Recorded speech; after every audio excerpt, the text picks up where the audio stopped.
Hello বন্ধুরা, আজকে আমার রান্না করে দেখাচ্ছি আলু পালং শাকের ডাঁটা দিয়ে কাঁচা টমেটো দিয়ে রান্না করব। আশা করি ভিডিওটা আপনাদের ভালো লাগবে।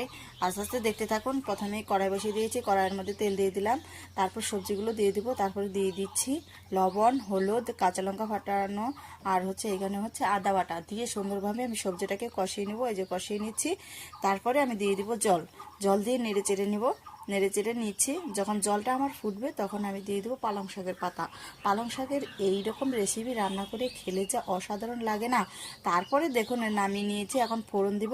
এখানে দিয়ে দিলাম তেল, তারপরে দিয়ে দিয়েছি গরম মশলা, এলাচ আর লং আর তেজপাতা আর শুকনো লঙ্কা দিয়েছি। তারপরে আমি তরকারিটা ফোড়ন দিয়ে দিলাম। দেওয়ার পর আমি এটাকে ভাজা জিরা বাটা দিয়ে নামিয়ে ফেলবো। ভিডিওটা ভালো লাগলে সাবস্ক্রাইব, লাইক, কমেন্ট করে পাশে থাকবেন।